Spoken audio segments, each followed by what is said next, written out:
At my daughter's wedding, they sat me next to the restroom. You're too poor to sit with everyone else, whispered the groom. I sat there alone and humiliated when suddenly a man in a black suit sat down next to me. Let's pretend we're old friends, he said quietly. At that moment, my son saw us together, and his face turned pale, as if he had seen a ghost, because this man in a black suit could destroy everything they had hidden me near the toilet, with a single word. Before we continue, please subscribe to the channel and write in the comments what time it is where you are now. Dad, I need to talk to you about the wedding. Jennifer's voice had that edge I'd learned to recognize over the years, the tone she used when she wanted something. She stood by my kitchen counter, her engagement ring catching the February afternoon light that filtered through my worn curtains. Michael leaned against the doorframe behind her, arms crossed, already bored. I sat at my small dining table, hands wrapped around a coffee mug that had gone cold. Of course, sweetheart, whatever you need. She exchanged a glance with Michael. Something passed between them, some silent agreement I wasn't part of. Christopher's family is, well, they're used to a certain lifestyle. She touched the edge of my counter, her fingers trailing across the laminate like she was checking for dust. The wedding's going to be high profile. There'll be business associates, important people. That's wonderful, I smiled, remembering her as a little girl, twirling in my classroom after school, telling everyone her dad was the smartest person alive. I'm so happy for you, Jennifer. Right, happy, that's good. She walked to the window, her expensive coat, probably $400, maybe more, shifting with each step. But here's the thing, I need your help. Anything. I need you to adjust how you present yourself. The words landed strange, like they were in the wrong order. Adjust? Michael stirred from his position by the door. Come on, Jen, just say it straight. She turned back to me, and her face had that determined set I recognized from when she was 16, arguing for a later curfew. I need you to pretend you're more successful than you are. Just for the wedding. Just for one day. My hands started shaking. I set the mug down carefully. What are you asking me to do? Dad, don't make this harder than it needs to be. She moved back to the table, sat across from me. Christopher's father owns 3 car dealerships. His mother sits on charity boards. They're going to ask about you, about what you did, whatever. I was a teacher. My voice came out quiet. I taught history for 37 years. See, that's exactly what I mean. Michael pushed off from the doorframe, his new watch, at least $300, glinting as he gestured. You say teacher, and people think, maybe say you were in education management instead. That's technically true. You manage classrooms, students, curricula. I looked at my son. When had he learned to twist words like that? It's my wedding day, Dad. Jennifer reached across the table, her hand stopping just short of mine. My special day. Can't you just do this one thing for me? One thing. The phrase echoed in my head. I thought about 5 years ago, working double shifts, tutoring kids after school 4 nights a week, canceling my trip to see the Grand Canyon. $35,000 for her graduate tuition at Portland State. She'd hugged me so tight when she got accepted, told me I was the best father in the world. I don't understand why you need me to lie. It's not lying exactly. Michael sat down in the third chair, making himself comfortable like this was a negotiation. It's just framing things better. You were in education management. You live in Southeast Portland. That's true. No need to mention it's a studio apartment. You're retired now. That's completely accurate. After everything I've done for you both? After everything? Jennifer's voice went sharp. Dad, that's not fair. We're grateful for everything. That's why I'm asking you to do this. If you really love me, you'll help me fit in with Christopher's family. You'll make this easier, not harder. I stared at her. The light through the window lit up one side of her face, left the other in shadow. I tried to find the little girl who used to wait for me outside my classroom, who'd grab my hand and tell me about her day. She wasn't there anymore. You want me to pretend I'm someone I'm not. I want you to be there for me. Her voice cracked, and I hated how good she was at this, how she knew exactly which emotion to deploy. Is that so much to ask? One day, a few hours. You don't even have to say much. Just let me introduce you the right way. Michael leaned back in his chair. Dad, You know how these things work. Appearances matter. Jen's not asking you to change who you are. Just present better. Present better. Like I was a project that needed polish. I thought about 3 years ago, Michael coming to this same table, asking for $8,000 to start a business. 6 months? Tops, and I'll pay you back with interest. He'd never mentioned it again, never even acknowledged it happened. There's a men's warehouse on 82nd Avenue, Jennifer continued, sensing weakness. Get something in charcoal or navy, nothing cheap looking. I'll give you $800 for it, and before the wedding I want to bring Christopher by to meet you. We'll need to clean up the apartment a bit, maybe put away some of these. She gestured vaguely at my walls, at the framed photographs of her and Michael growing up, at the bookshelves packed with history texts I'd collected over decades. You're ashamed of me. Dad, don't be dramatic. Michael again, always backing his sister when it served him. We're trying to help you. This is a good thing. You'll meet Christopher's family. They're great people. You'll probably like them. As long as I pretend to be someone else. Jennifer stood up, smoothed her skirt. Fine. You know what? Forget it. Don't come to the wedding. Stay here in your little apartment with your little life, and I'll tell Christopher my father couldn't make it. Would that be better? The words hit like a physical blow. I looked up at her, this stranger wearing my daughter's face. That's not what I want. Then what do you want? She was crying now, or pretending to. I couldn't tell anymore. I'm trying to start a new life. Christopher is good to me. His family has connections that could help Michael and me both. This is important, Dad. Why can't you see that? I thought about my wife, gone 7 years now. What would she say if she could see this?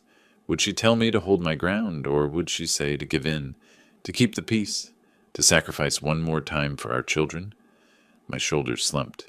Fine. Fine what? I'll do it. The words tasted like ash. I'll be whoever you need me to be. Jennifer's face brightened instantly, the tears vanishing like they'd never existed. Thank you, Dad. You won't regret this. It's going to be beautiful. You'll see. She hugged me quickly, a transaction completed. Michael was already checking his phone. I'll text you the details about meeting Christopher's parents, Jennifer said, heading for the door. Probably next week. And remember, education management, comfortable retirement, Southeast Portland. Keep it vague. Keep it positive. They left together. I heard Michael's car start in the parking lot below. I walked to the window, watched them drive away in his new sedan. Something German. Probably cost more than I made in a year of teaching. The apartment felt emptier than it had before they arrived. I sat back down at the table. 3 coffee mugs sat there, mine barely touched, theirs drained. I stared at them for a long time, trying to understand how I'd raised 2 people who looked at me and saw something that needed to be hidden. The light was fading by the time I could move again. Not physically. I'd gotten up twice, once to the window, once to the bathroom.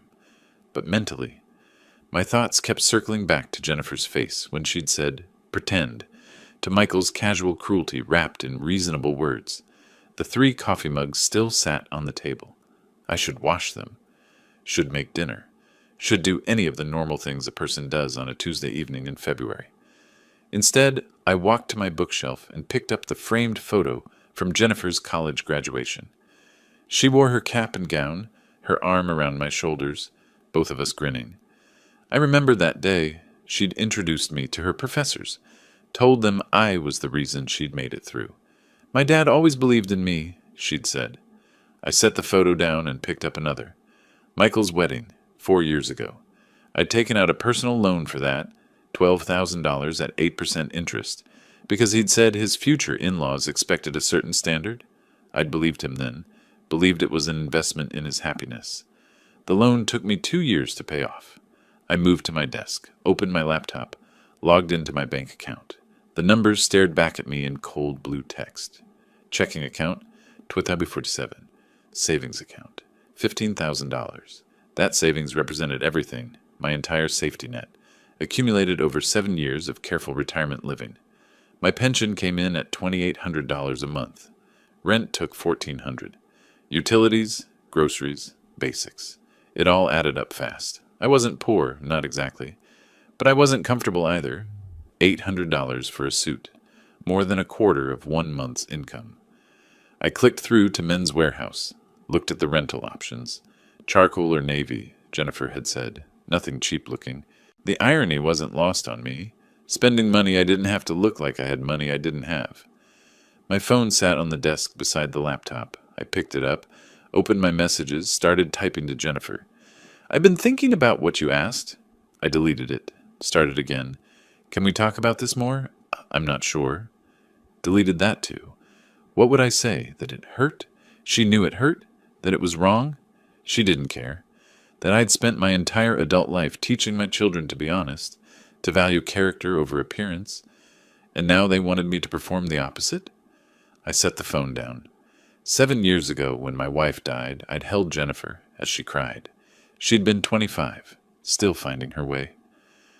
"I don't know how to do this without Mom," she'd whispered. I'd told her we'd figure it out together, that I'd always be there for her. I'd meant it. The memories shifted. Jennifer at 14, coming home from school, hugging me in the kitchen of our old house. "Dad, can you come to my concert tomorrow? I want all my friends to meet you. I told them my dad is the best teacher in the whole city." I'd gone, of course, sat in the auditorium with all the other parents, watched her sing in the choir, beamed with pride when she waved at me from the stage. When had that changed? When had I become someone she needed to hide? I pulled up a notepad on my computer, started typing Jennifer's instructions like they were a grocery list. Suit, Men's Warehouse, $800 story, education management professional, clean apartment before Christopher visits. Keep details vague, Southeast Portland, no specifics. The act of writing made it real. I was committing to this, to the deception, to pretending my life was something other than what it was. My hands hovered over the keyboard. I thought about calling Jennifer back, telling her I'd reconsidered, that I couldn't do this. But then what? She'd meant what she said. If I refused, I wouldn't be at the wedding. I'd lose her completely. Was that worse than losing myself? I closed the laptop, walked back to the living room. My apartment wasn't large, 700 square feet of modest living. The couch was old but clean. The curtains were faded but functional. The books on my shelves represented a lifetime of learning, of teaching, of trying to expand minds and open worlds for students who walked into my classroom. I'd been proud of this space. It was mine, paid for with my pension, filled with my memories. Now I saw it through Jennifer's eyes. Shabby, insufficient, embarrassing. I sat on the couch, let my head fall back against the cushions.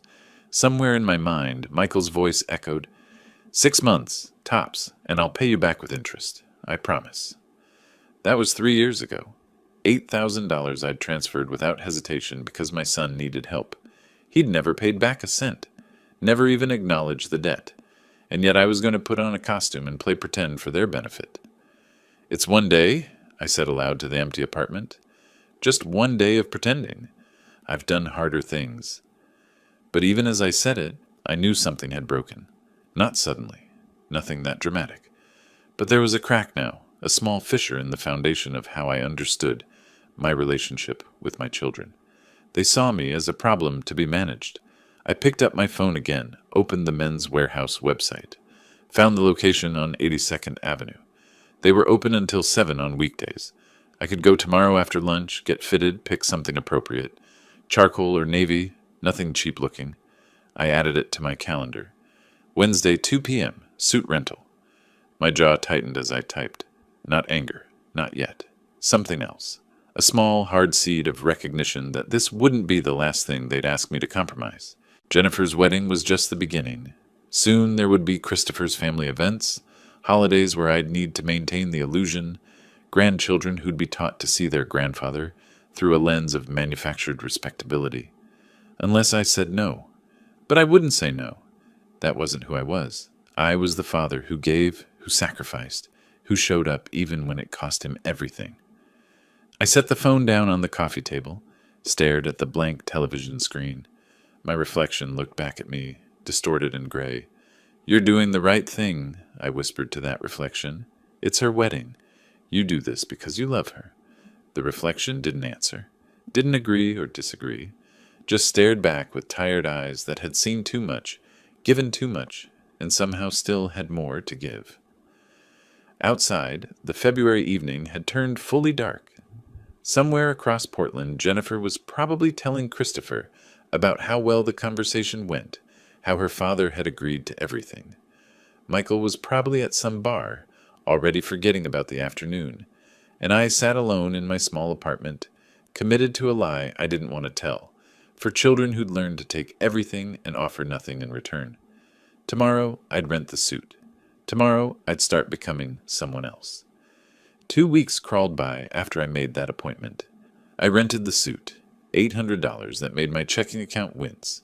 I practiced my lines in the bathroom mirror like an actor preparing for opening night. Education management, curriculum oversight, program development. The words felt like marbles in my mouth. Jennifer communicated through text. Brief, clinical. Dinner March 8th, 7 p.m. Le Pigeon downtown. Wear the suit. Be there 6:55 sharp. So there I stood at 6:50 on a cold March evening, outside a restaurant I'd never have entered on my own. Through the window I could see exposed brick walls, candlelit tables, couples leaning close over wine glasses that probably cost more than my monthly utility bill. The warm glow spilling onto the sidewalk felt like it was meant for other people. I checked my reflection in the glass. The charcoal suit fit well enough, but it didn't fit me. I adjusted my tie for the third time, took a breath that did nothing to steady my hands, and pushed through the door. Jennifer waved from a center table. She was already seated with Christopher and two people who could only be his parents, polished, confident, occupying space like they owned it. I approached, my shoes feeling too loud against the hardwood floor. "Dad!" Jennifer stood, kissed my cheek quickly. Her smile was tight, a warning disguised as welcome. "This is Christopher and his parents, Richard and Patricia Benjamin." Richard's handshake was firm, assessing, the grip of a man who'd learned to judge people in seconds. "Barney, pleasure to finally meet you. Jennifer speaks so highly of her father." The feeling's mutual. I shook Patricia's extended hand.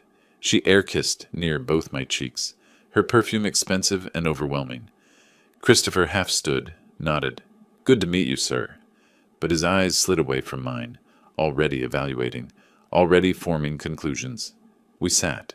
A server materialized with menus thick as textbooks. I scanned the prices, $45 to $85 per entree, my weekly grocery budget on a single plate. "Order whatever you like," Richard said, waving his hand expansively. "We're celebrating." The conversation started safe.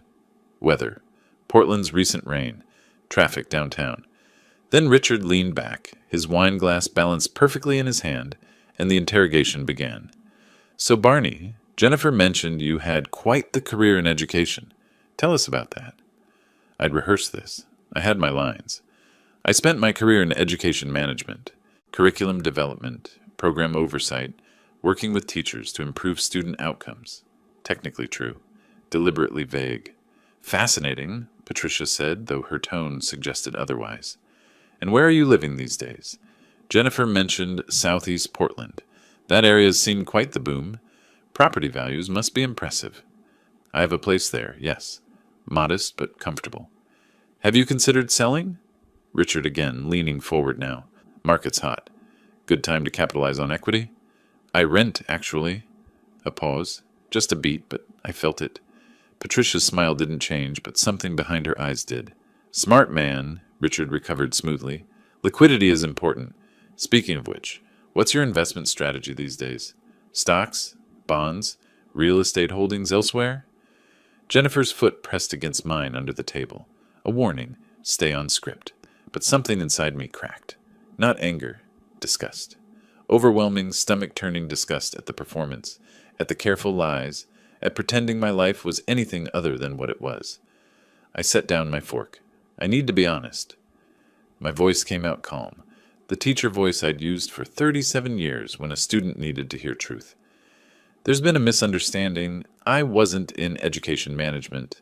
I was a high school history teacher. I don't have investment portfolios or property holdings. What I earned, I spent on my children, on making sure they had opportunities I never did. Silence dropped like a stage curtain. Richard's expression went carefully neutral. Patricia's lips pressed into a thin line. Christopher's jaw tightened visibly. Jennifer's face drained of color, her knuckles white around her napkin. Well, Patricia's voice could have frosted glass. That's certainly admirable. Very noble, Richard added, but the word came out like an insult. The conversation lurched forward, but everything had changed. They spoke around me now, directing questions to Jennifer, discussing topics I couldn't contribute to. Patricia asked about honeymoon destinations. Christopher showed photos of houses on his phone. Their future home, he called it, though I'd later learn it was rented at $3,500 a month. Richard mentioned his 3 thriving car wash locations and their expansion plans. The subtext was clear. We have wealth, we are successful, you are not. I sat through 4 courses I couldn't taste. Seared duck, roasted vegetables arranged like art, a chocolate dessert that probably took hours to prepare. Each bite was ash. When Richard paid the check, not offering to split it, not asking for my contribution, I felt the full weight of my irrelevance. In the parking lot behind the restaurant, cold air bit through the suit jacket. Jennifer walked ahead quickly, her heels clicking sharp against the pavement. I followed. Christopher and his parents had already driven away. She spun on me, and her face was something I'd never seen before. Rage. Pure, undiluted rage. You ruined everything, her voice shook. Why?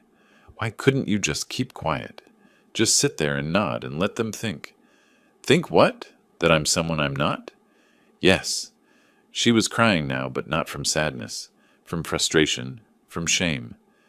Is that so impossible? One dinner, Dad, a few hours of pretending. But no, you had to be honest. You had to embarrass me in front of Christopher's family. I'm not ashamed of what I am, Jennifer. Well, maybe you should be. The words came out like a slap. Maybe if you'd cared more about success and less about being noble, we wouldn't be in this situation. Maybe if you'd saved money instead of throwing it away on us, you'd have something to show for your life. I stood there, hands in the pockets of the rented suit, letting her words hit me. What could I say? That I'd worked 2 jobs to pay her tuition? That I'd canceled vacations, eaten cheap food, worn old clothes so she could have new ones? She knew all that. She just didn't care. I'm sorry, I said quietly. I tried. Not hard enough. She wiped her eyes, smearing mascara. Just forget it. I need to go. She got in her car, something new, something German I didn't recognize, and drove away without looking back. I stood alone in the parking lot for a long time.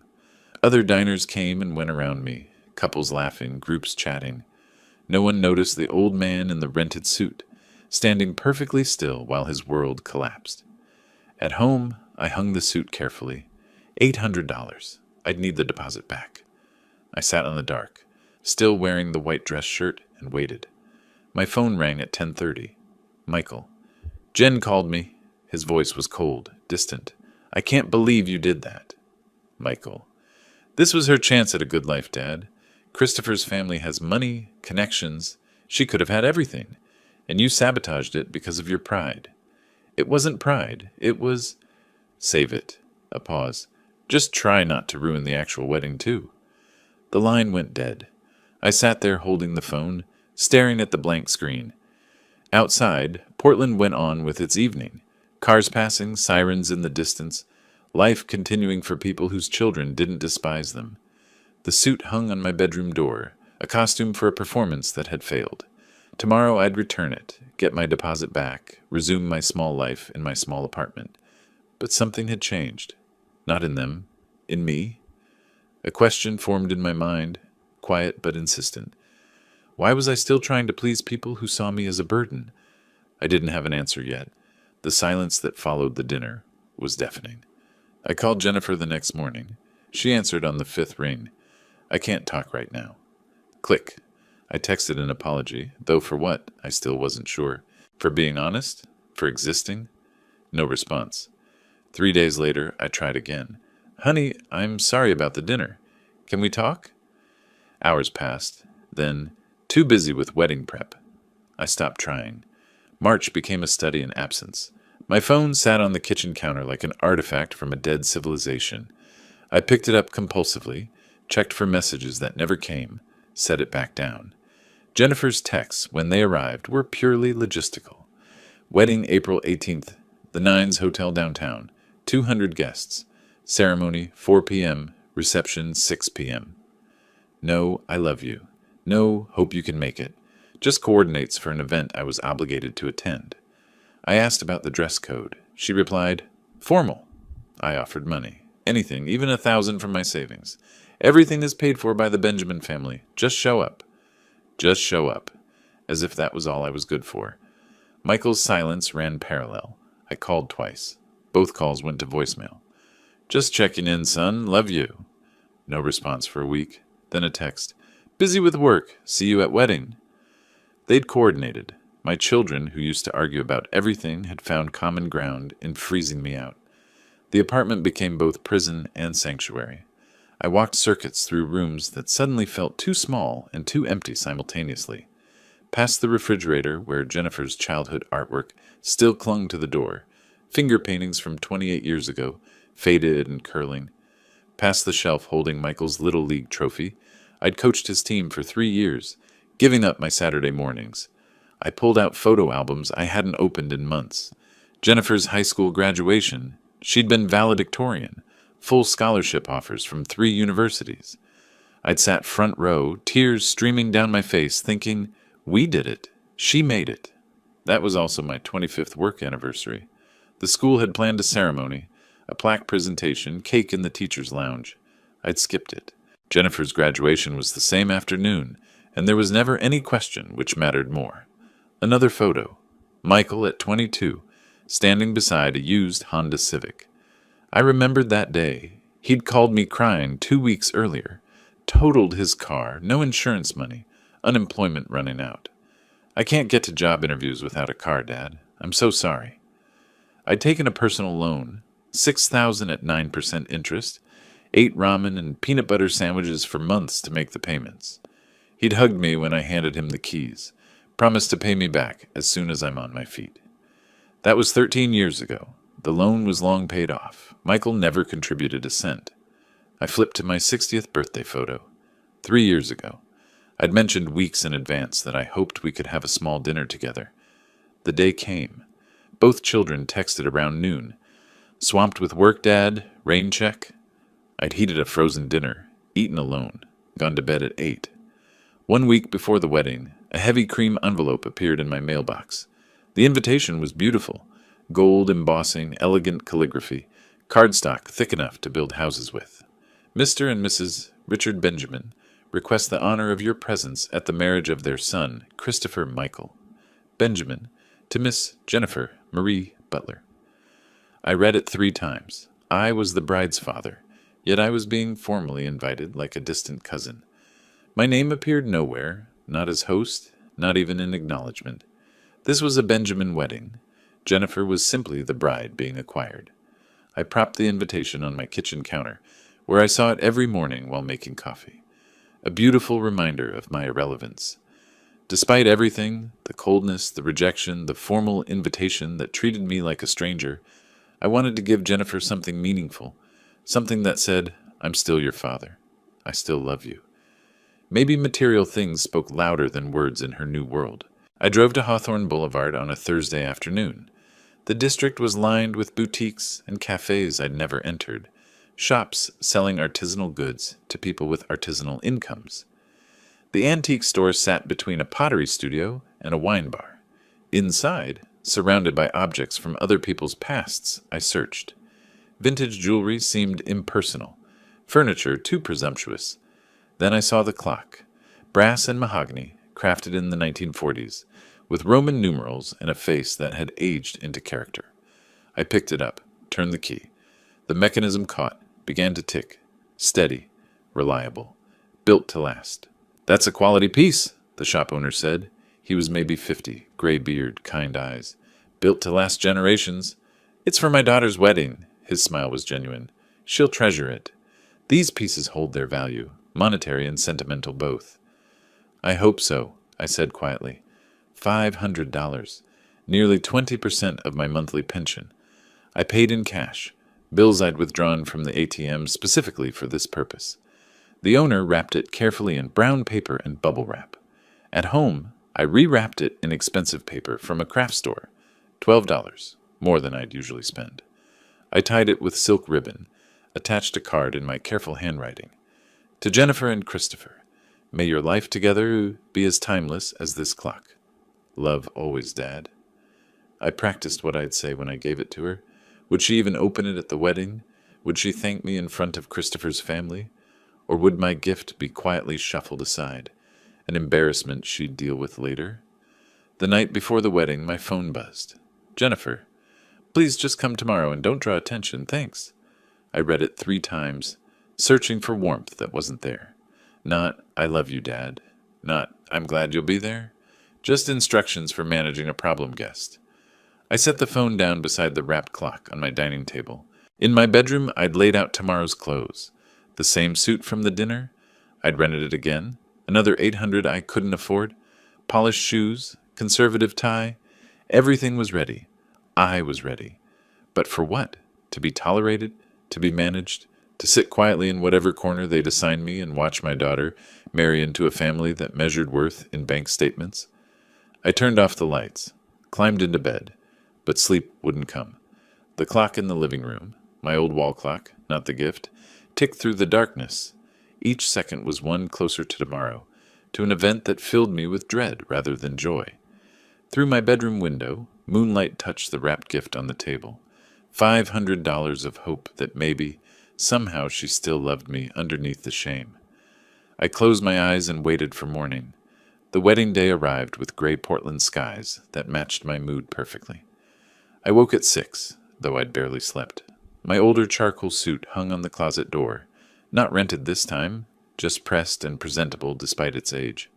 I spent an hour on preparation, polished my shoes until they gleamed, at least from a distance, tied my tie 3 times before it sat right, checked my reflection with the critical eye of someone who knows judgment is coming.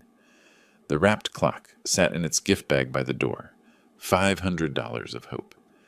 I drove downtown, parked in the Nines Hotel garage. $25 for the day. I noted it mentally, another expense I couldn't quite afford but would pay anyway. The elevator rose to the event floor. The doors opened onto opulence I'd only seen in magazines, white orchids in crystal vases, chandeliers catching light like frozen waterfalls, champagne flowing on silver trays carried by servers in crisp uniforms. 200 guests in designer clothes moved through the space with the casual confidence of people who belonged. I tightened my grip on the gift bag and stepped into the reception area. Near the ballroom entrance stood an ornate seating chart, gilded frame, elegant calligraphy listing names and table assignments. I approached, running my finger down the alphabetical listing. Butler, Barney, table 18. My stomach dropped. Through the open ballroom doors, I could see table 18 in the far back corner, 3 meters from the restroom doors, poorly lit compared to the front tables, bathed in chandelier glow. Tables 1 through 6 near the head table were clearly reserved for family and VIPs. I could read the place cards from here.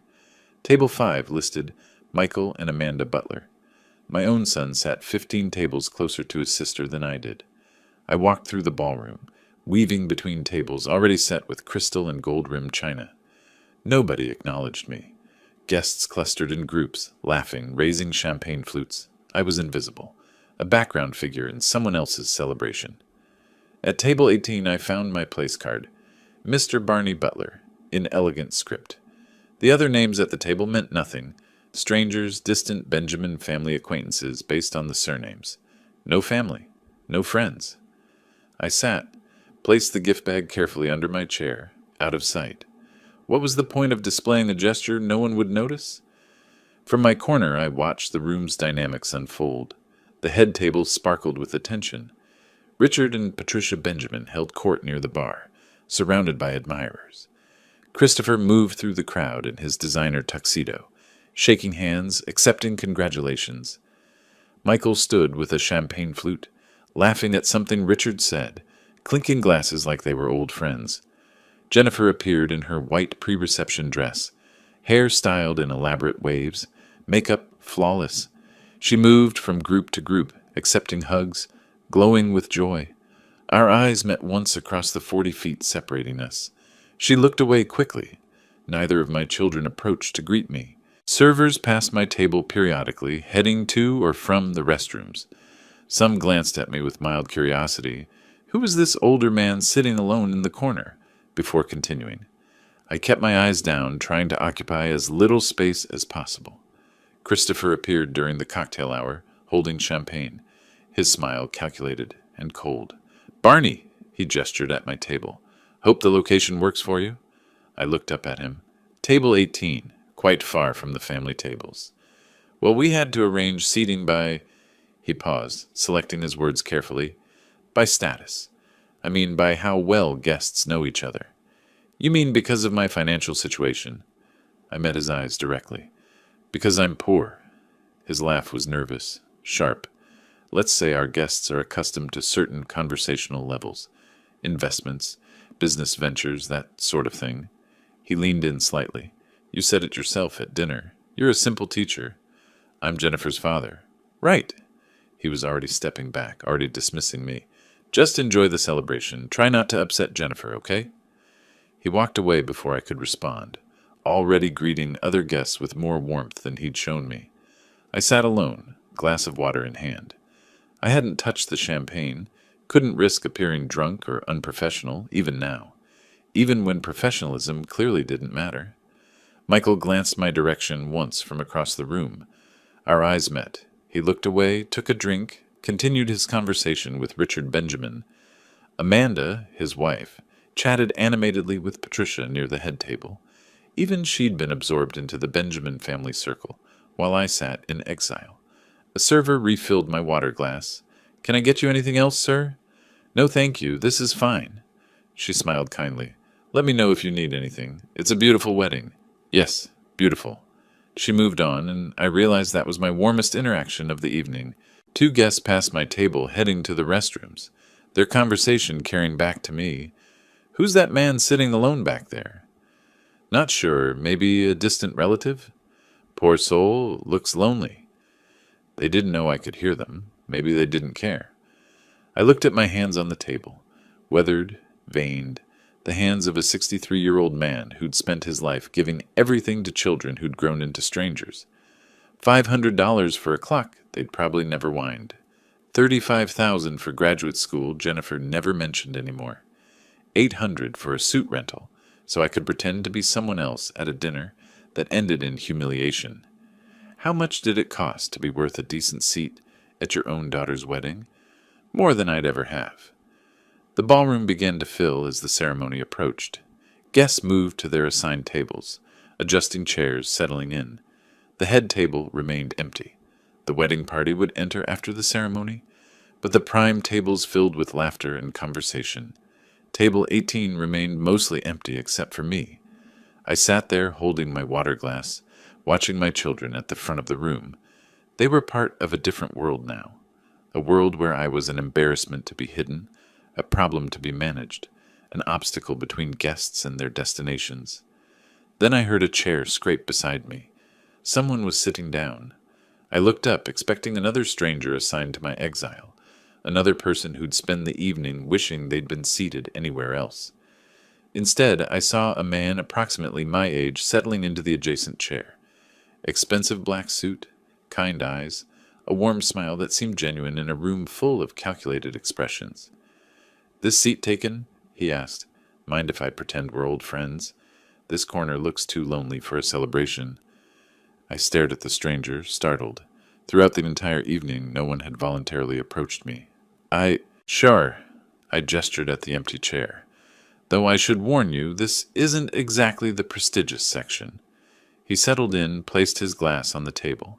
Expensive whiskey, I noticed, not champagne. His suit whispered wealth, rather than shouted it.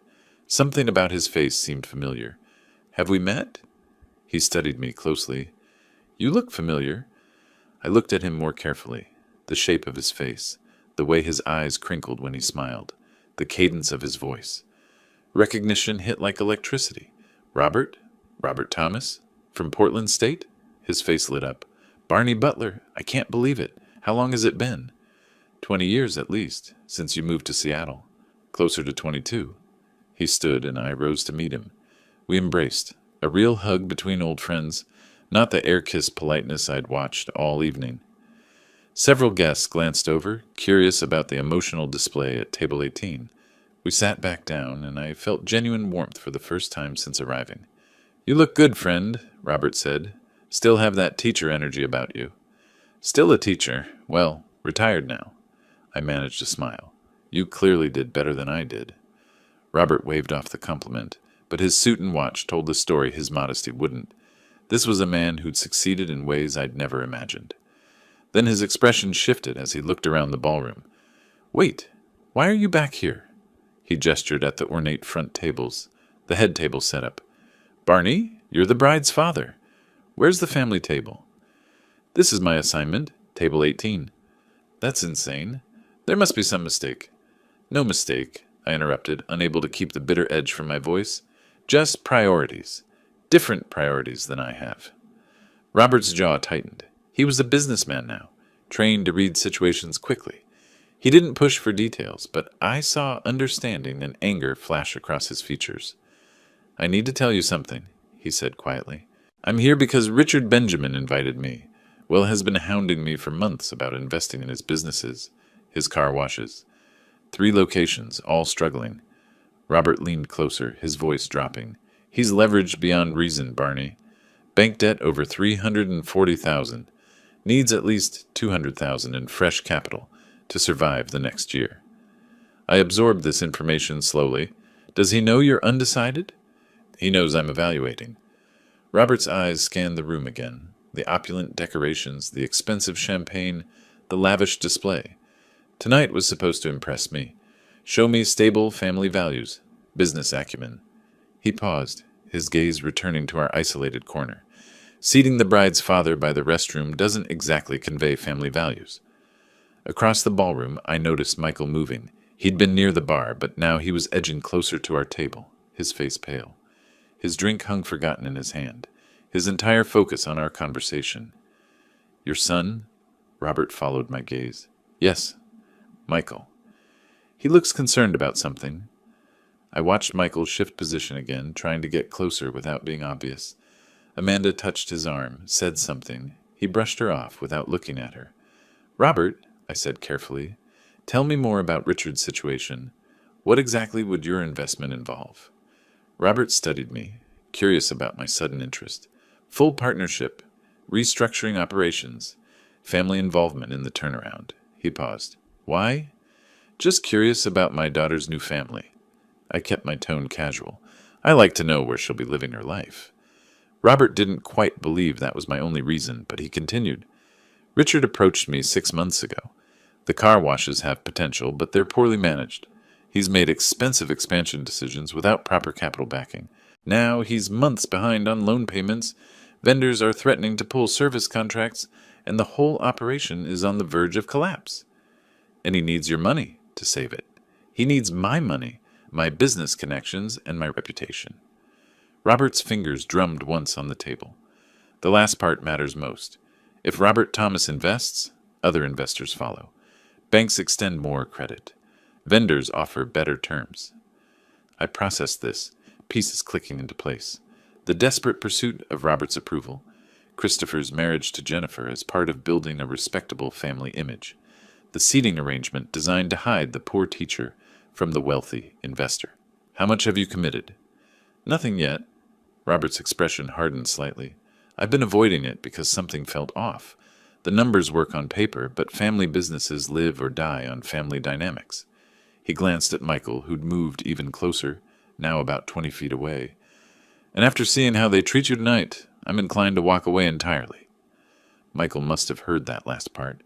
His face went from pale to ashen. "Don't make that decision based on me," I said quietly. "Why not?" Robert leaned back in his chair. "You think I invest in people who disrespect loyalty, who hide their own family members?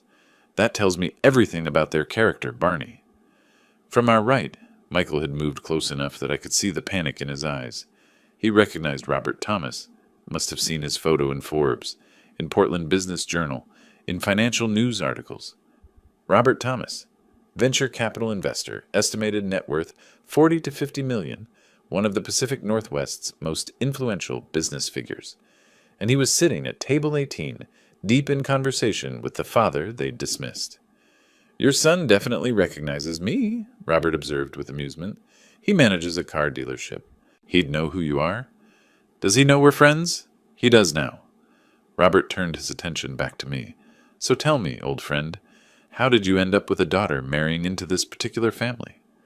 I gave him the abbreviated version: Jennifer's engagement, the pressure to pretend, the dinner disaster, the weeks of silence leading to this wedding where I'd been assigned to the corner, like damaged furniture. Robert listened without interrupting, his expression growing darker. "And you came anyway?" "She's my daughter." "Even after they put you here?" Not a question, a statement of fact. Even after. Robert was quiet for a moment, his eyes distant. Then he focused on me again. "Barney, let me explain exactly what Richard proposed. Full partnership would mean restructuring the entire business. I'd have decision-making authority over operations, hiring, family roles in the company." He paused meaningfully, "including whether certain family members remain involved at all." I understood what he wasn't saying. "You'd have leverage, considerable leverage, if I choose to use it." The ceremony music began, soft strings from speakers hidden throughout the ballroom. Guests moved to their seats. The wedding was about to start. Michael stood frozen 30 feet away, watching us, calculating whether to intervene or report this development to Christopher and the Benjamins. Robert raised his whiskey glass slightly. "To old friends who show up even when they're not wanted." I lifted my water glass. "To old friends who sit in the corner when they could sit anywhere." We touched glasses. Across the ballroom, I saw Michael finally moving, not toward us, but toward Christopher, who stood near the ceremony entrance. They spoke urgently, Christopher's eyes snapping toward table 18. "I think we've been noticed," Robert said mildly. "I think you're right." The music swelled. The ceremony was beginning. But for me, something else was beginning too. The recognition that I wasn't as powerless as they'd assumed. I had Robert's ear. Robert had leverage, and the Benjamin family desperately needed Robert's approval. The father they'd hidden by the restrooms had just become the most important person in the room. Michael didn't walk across the ballroom. He ran. His movement caught the attention of nearby guests. A groomsman abandoning his post, weaving between tables with urgent purpose. I watched from table 18 as he found Christopher near the ceremony entrance, grabbed his arm, pulled him aside. Even from 40 feet away, I could see Michael's lips moving rapidly, his hand gesturing back toward our table. Christopher's face drained of color. "Your son seems distressed," Robert observed mildly. "He just figured out who you are." "Ah," Robert took a sip of his whiskey, "and realized his family seated you here as a deliberate insult." "Something like that." Jennifer joined them, her white dress rustling as Michael pulled her into their urgent huddle. Christopher spoke rapidly, gesturing. Jennifer's confusion shifted to horror as understanding dawned. All three looked toward table 18. "Here comes the cavalry," Robert said. But it wasn't my children who arrived first. Richard Benjamin approached with his business smile firmly in place, confident stride carrying him across the ballroom. He had one hand extended toward Robert before he noticed who Robert was sitting with. His steps faltered. The smile stayed fixed, but his eyes widened fractionally. "Robert, so glad you could make it." He recovered smoothly, continuing forward. "But why are you sitting back here instead of at—" He trailed off, looking at me with barely concealed dismay. "You two know each other?" Robert stood, shook Richard's hand with less warmth than politeness required. "Know each other? Richard, Barney, and I are best friends. Have been for nearly 40 years. College roommates, actually." The words carried clearly. Nearby guests turned to look. Richard laughed nervously. "How wonderful. I had no idea you and Barney were— that you—" He couldn't finish the sentence. "That we were close?" Robert's tone had an edge. "Very close. He's one of the most honest, principled people I've ever met." Christopher and Jennifer arrived at this moment, faces showing forced joy mixed with barely concealed panic. "Dad!" Jennifer's voice was too bright, too high. "Mr. Thomas, I had no idea you two knew each other." I looked at my daughter. "You never asked about my life, Jennifer. You assumed poor teachers don't have successful friends. That's not fair. Fair?" I kept my voice level, conversational. "Would you like to discuss fair, starting with table placement?" Christopher tried to intervene. "Sir, this is all a misunderstanding. The seating wasn't meant to. Wasn't meant to what? I met his eyes directly. Humiliate me? Exclude me? You said it yourself earlier. I'm too poor for proper conversation with your guests. I never said exactly. You said exactly that. Robert heard the whole story. Robert shifted his chair slightly closer to mine, a physical manifestation of alliance that everyone noticed. His expression had hardened. Barney explained the situation, the table by the restroom, your comments about his poverty, making him unsuitable for proper guest interaction, the systematic exclusion from his own daughter's wedding. Richard's panic was becoming visible. Robert, please, I'm sure there's been a misunderstanding. Robert stood, and his voice carried across multiple nearby tables. Richard, I'm afraid I need to reconsider our upcoming business meetings. A man who doesn't respect his future daughter-in-law's father is unlikely to be a reliable business partner. Family values matter significantly in my investment decisions. The atmosphere shifted instantly. Conversations at surrounding tables stopped mid-sentence. Heads turned. Richard's face went from pale to gray. Robert, no, please. This was a mistake. A seating error. Nothing more. Mistakes reveal character. Robert's tone was ice. I'll be in touch about my decision. Christopher jumped in, his voice tight. Mr. Thomas, my father has been working toward this partnership for months. You can't make a decision based on a wedding seating chart. I can make decisions based on whatever criteria I choose. Robert looked at Christopher with the same cold assessment he'd give a failing business proposal. And I choose to invest in families that value loyalty, respect, and integrity. Jennifer touched my arm. I looked down at her hand, then up at her face. She pulled back, as if burned. Dad, please, she whispered. Can we talk about this privately? We'll talk later, Jennifer. Maybe. More guests had noticed the confrontation. I could hear whispers spreading outward like ripples. That's Robert Thomas. Who's the older man? I think he's the bride's father. Why would they seat the bride's father there if he knows Robert Thomas? Patricia Benjamin appeared at her husband's elbow, her confusion evident. Richard, what's happening? Robert is reconsidering the investment, Richard said through clenched teeth. Because of seating arrangements? Her voice rose slightly. That's absurd. That's business. Robert sat back down beside me, effectively dismissing them all. Now, if you'll excuse us, Barney and I have 40 years to catch up on. The ceremony began shortly after. Jennifer and Christopher exchanged vows, but the joy had evaporated. Richard kept glancing back at table 18, where Robert and I sat talking animatedly, laughing at shared memories, displaying obvious decades-long friendship. During dinner, I noticed other guests asking questions. They'd lean toward companions, gesture subtly toward our table, receive whispered explanations. The social currency of the room had shifted. Suddenly, the man by the restroom was the most interesting person present. The Benjamins attempted multiple approaches throughout the evening. Each time, Robert and I were engrossed in conversation, reminiscing about college days, discussing Robert's business ventures, comparing notes on the decades that had passed. We weren't deliberately shutting them out. We simply had more interesting things to discuss than their crisis. My children stayed away. Michael stood near the bar, watching us with visible anxiety. Jennifer sat at the head table beside Christopher, her smile brittle, her eyes darting repeatedly to table 18. Amanda kept trying to talk to Michael, who barely acknowledged her presence. Near evening's end, as guests began departing, Robert and I stood to leave together. We'd been talking for hours, and I'd felt more respected, more valued in those hours than I had in years with my own family. Jennifer approached one final time. Dad, please, we need to talk. We'll talk later, Jennifer. Maybe. When? When you understand what you did. I looked past her to Christopher, to Michael standing nearby. All of you. Robert placed his hand briefly on my shoulder, a gesture of solidarity that several departing guests noticed. Ready, Barney? We walked toward the ballroom exit together. At the doorway, Robert pulled a business card from his wallet, wrote something on the back, handed it to me. My personal cell. Call me tomorrow. We should talk more. Michael was standing near the exit. He saw the exchange, his eyes tracking the card from Robert's hand to my pocket. Robert and I walked out side by side, leaving my children watching from the ballroom. Christopher stood with his arm around Jennifer, both looking shell-shocked. Richard Benjamin watched us go, his face a mask of barely controlled desperation. His business hopes were walking out the door, and he knew it.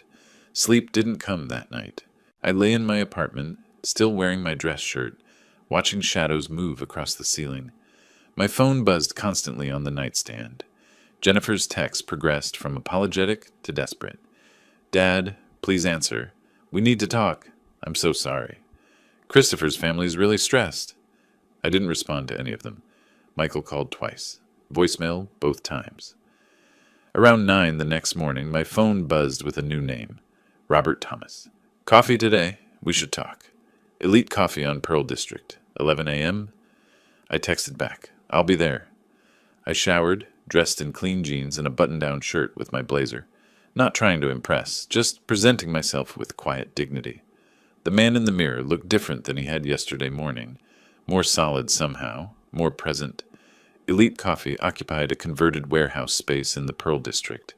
Exposed brick, local art on walls, clientele in expensive athleisure sipping single-origin pour-overs. I spotted Robert at a corner table. 2 cups already waiting. He stood as I approached, embraced me warmly. "How did you sleep?" "I didn't, really. Too much to process." We sat. He slid 1 cup across to me. "I've been thinking all night, too.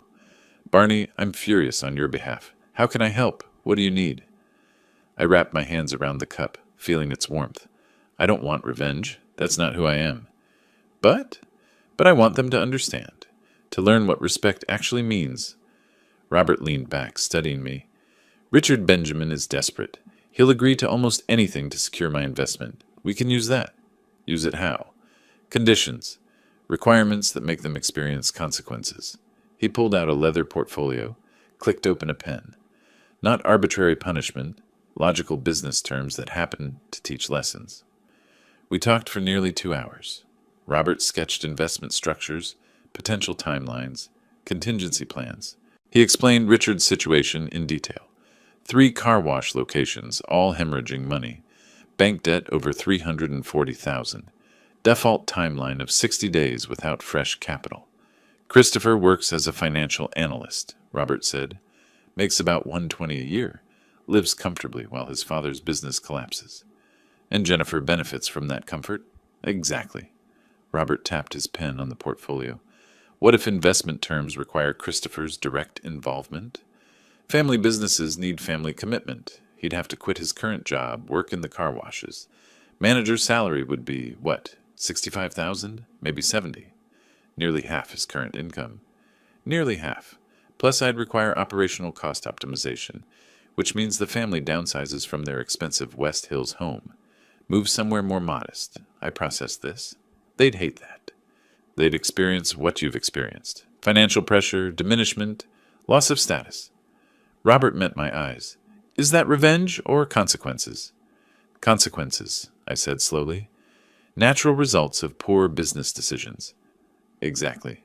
And one more condition." Robert's expression hardened. "A formal public apology to you.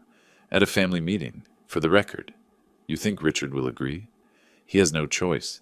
Without my $200,000, he's bankrupt in 2 months." Robert mentioned something else then, a charitable foundation he was considering, supporting retired educators who'd sacrificed financially for their profession. "You'd be perfect as a consultant. $5,000 a month for legitimate work. You have 37 years of education experience. That expertise has value." "Robert, I can't accept charity. It's not charity. It's employment." He leaned forward. 40 years ago, you lent me $50 when I couldn't make rent.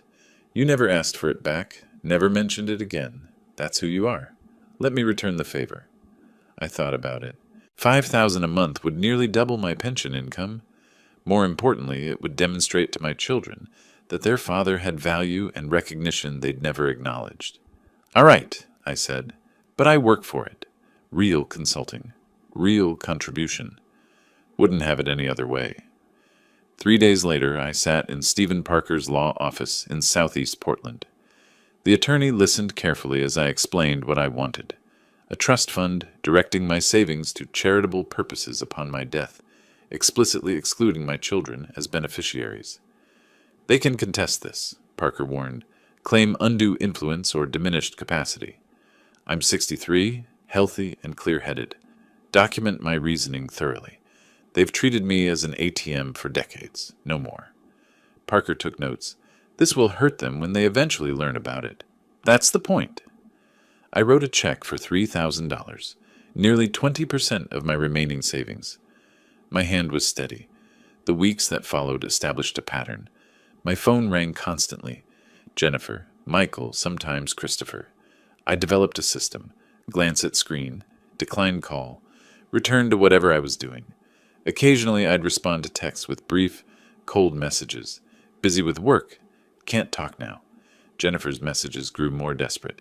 Dad, please call me. We need to talk. I'm so sorry about everything. My response, hours later. Busy with work commitments. Maybe later.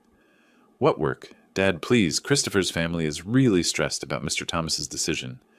Not my concern. You made your priorities clear. That's not fair. I love you. Then you should have seated me like you loved me. By late May, Robert arranged a formal meeting at his downtown office. Sleek space, panoramic Portland views, conference table that probably cost more than my car. Present. Richard and Patricia Benjamin, Christopher and Jennifer, and myself as Robert's advisor. Robert presented his investment terms using PowerPoint slides. Professional, impersonal. The numbers were stark.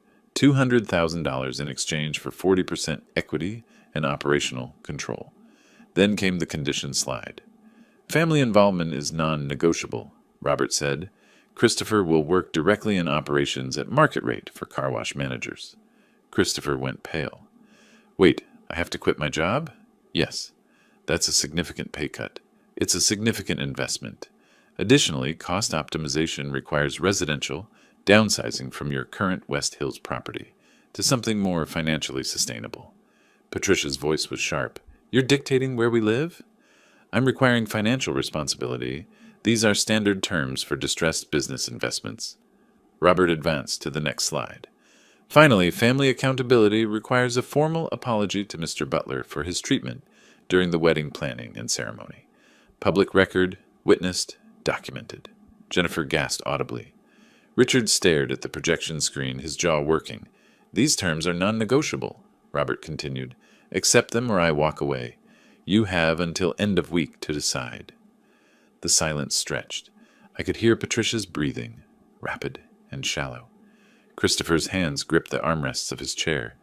Jennifer looked at me with something like betrayal in her eyes. Richard finally spoke, his voice tight. We accept. Excellent. My attorneys will prepare formal documents. As everyone stood to leave, Jennifer approached me. Dad, please. We'll see how you handle these changes, Jennifer. Actions matter more than apologies. I left with Robert, leaving my family to process what accepting these terms would actually mean for their lives. In the parking garage, Robert said quietly, This is just the beginning. The real test comes when they have to follow through. People can agree to anything when desperate. Living up to agreements reveals character. I nodded, knowing the hard part, watching my children experience consequences, was yet to come. Jennifer's text arrived on a Monday morning in early June. Christopher started at the car washes today. This is harder than we expected. I read it over my coffee at my dining table, the same table where I'd sat months ago processing their request to pretend. I didn't respond. The consequences I'd set in motion were playing out now, and I'd decided to let them unfold without my intervention or comfort. Over the following weeks, updates reached me through various channels.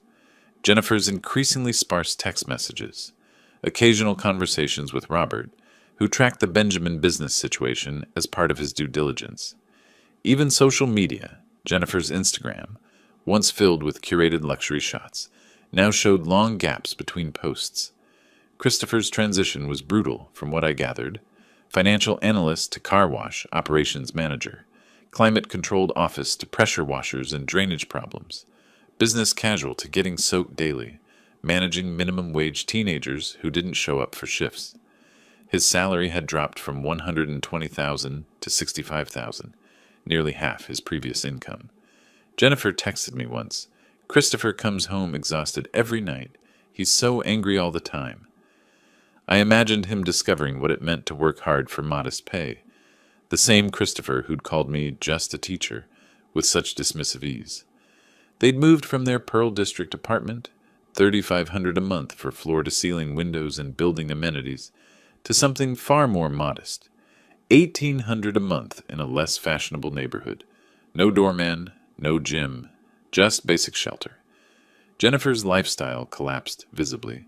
Her coworkers noticed she wore the same outfits repeatedly, brought lunch from home instead of joining their restaurant outings. When they asked if everything was okay, she made vague excuses about saving for a house. I knew the truth. She'd cut her manicure budget, $240 a month saved. No more boutique shopping. No more casual $150 dinners. Every discretionary expense scrutinized and eliminated. My consulting work with Robert's Foundation began in earnest. I met with retired teachers, reviewed grant applications, shared my expertise on curriculum development. The work was meaningful and compensated, $5,000 a month. For the first time in years, I felt valued for my knowledge rather than my willingness to open my wallet. I carried the leather portfolio Robert gifted me, introduced myself as an educational consultant with quiet pride. People listened when I spoke about pedagogy, about supporting teachers who'd given their careers to public education. Jennifer tried visiting once in July, unannounced. I met her at the door but didn't invite her in. She'd lost weight, not in a healthy way. Her hair showed visible roots where salon highlights had grown out. She wore jeans and a simple top instead of designer casual wear. She looked older than 32, exhausted in a way makeup couldn't hide. "Dad, can we talk, please?" "I'm busy, Jennifer. Preparing for a foundation meeting." "Foundation?" Confusion crossed her face. "My consulting work. I told you I was busy with work. I wasn't lying." I didn't know you actually had a job. You never asked. You assumed I was avoiding you out of spite." I kept my tone even. "I'm avoiding you because I have responsibilities now, people who value my expertise." She left shortly after. I watched from my window as she got into her car. Not the new model she'd driven at the wedding. Something older and more practical now. Robert updated me periodically on the Benjamin family situation. Patricia was quietly selling jewelry through consignment shops, trying to maintain appearances while bleeding money. Richard worked 12-hour days, looking a decade older, desperately stabilizing operations while Christopher's inexperienced management created constant crises. The family that had performed wealth so convincingly at the wedding was unraveling thread by thread. But the real destruction was in Jennifer's marriage. She texted me fragments of their fights. "Christopher blames you for everything. He says if you hadn't been so sensitive about a seating chart, none of this would have happened. We can barely speak to each other anymore." I could read between the lines. Christopher was revealing his true character under pressure. Selfish, mercenary, incapable of accepting responsibility. And Jennifer was finally seeing what I'd seen at that first dinner. A man who valued money over people, transactions over relationships. Michael's call came in mid-July. "You cut me out of your will? I'm your son." I put the phone on speaker, pulled out the notes I'd prepared for this conversation. "Yes, and for 35 years I've been your personal bank. Let me remind you of the math. I don't need a lecture. $8,000 3 years ago for a business that never materialized. $6,000 13 years ago for a car you wrecked through negligence. $12,000 for your wedding, borrowed at 8% interest that I paid alone. $35,000 for Jennifer's education. Never one thank you, never 1 cent repaid. Family helps family. Family also respects family." My voice stayed level, educational. "You taught me that actions have consequences. I'm teaching you the same lesson." He threatened legal action. I gave him Stephen Parker's number and ended the call. Robert's final decision came later that month. I was present when he delivered it, sitting in his downtown office as his advisor, while the Benjamin family arranged themselves around the conference table. Richard and Patricia, Christopher and Jennifer, all of them tense, hopeful, desperate. "After comprehensive evaluation," Robert said, his tone professionally neutral, "I've decided not to proceed with investment in Benjamin Automotive Services." Richard's face crumbled. "Robert, please, we've implemented every change you required." "The changes weren't sufficient. I've observed continued family dysfunction, blame shifting, absence of genuine accountability. These are red flags for business partnerships. Christopher's voice was barely controlled. This is personal, not professional. Personal character is professional. Robert's eyes were cold. How you treat family reveals how you'll treat business partners. I invest in integrity. I don't see it here. I watched them process the death of their hopes. Without Robert's $200,000, Richard would have to sell at least one car wash at distressed prices, just to partially satisfy bank creditors. The business empire he'd spent decades building was finished. Later, Jennifer told me what Christopher said when they got home. "This is because of your father. If you hadn't been so attached to him, Robert would have invested." Even in failure, he couldn't accept responsibility. He blamed her, blamed me, blamed everyone but himself. That was when Jennifer finally understood what kind of man she'd married. Someone who saw her as an investment that hadn't paid off. Someone who wanted her to uninvite her own father from her wedding for practical reasons. Someone who never loved her at all. Late August arrived with warm afternoons and hints of autumn.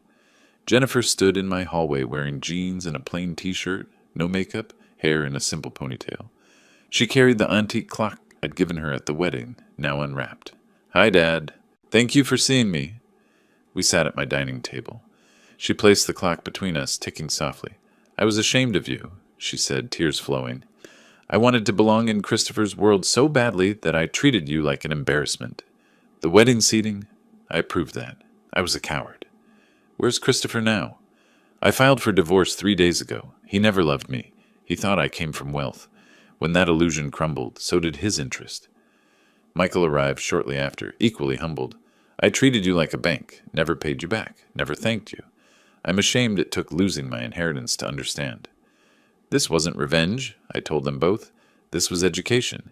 If we rebuild our relationship, it must be on different terms. Honest ones, respectful ones. Whatever it takes, Jennifer said. I'll prove it through actions, not words. By September, the new reality settled. Jennifer started a new job Robert helped arrange. Michael visited weekly. We rebuilt slowly on a foundation of honesty. The Benjamin family sold their car washes to pay debts. Christopher fled to Arizona. I moved to a better apartment, comfortable and safe. One evening, Robert and I sat on my balcony watching the sunset. "How are things with Jennifer and Michael?" he asked. "Slowly improving. Different than before, but better. More honest." My phone buzzed. "Jennifer. First day. Thank you for everything, Dad." Then Michael. "Need anything for Sunday dinner?" I typed back. "Just bring yourself." For the first time in years, I felt complete peace. Not because everything was perfect, but because my relationships were finally real. My children had learned that dignity couldn't be purchased, that respect had to be earned. They'd learned it the hard way, but they'd learned. And I'd learned that standing up for yourself is never the wrong choice. This was justice, quiet satisfaction of being valued for who I was. If you like this story, please like this video, subscribe to the channel, and share your impressions of this story in the comments. To listen to the next story, click on the box on the left. Thank you for watching.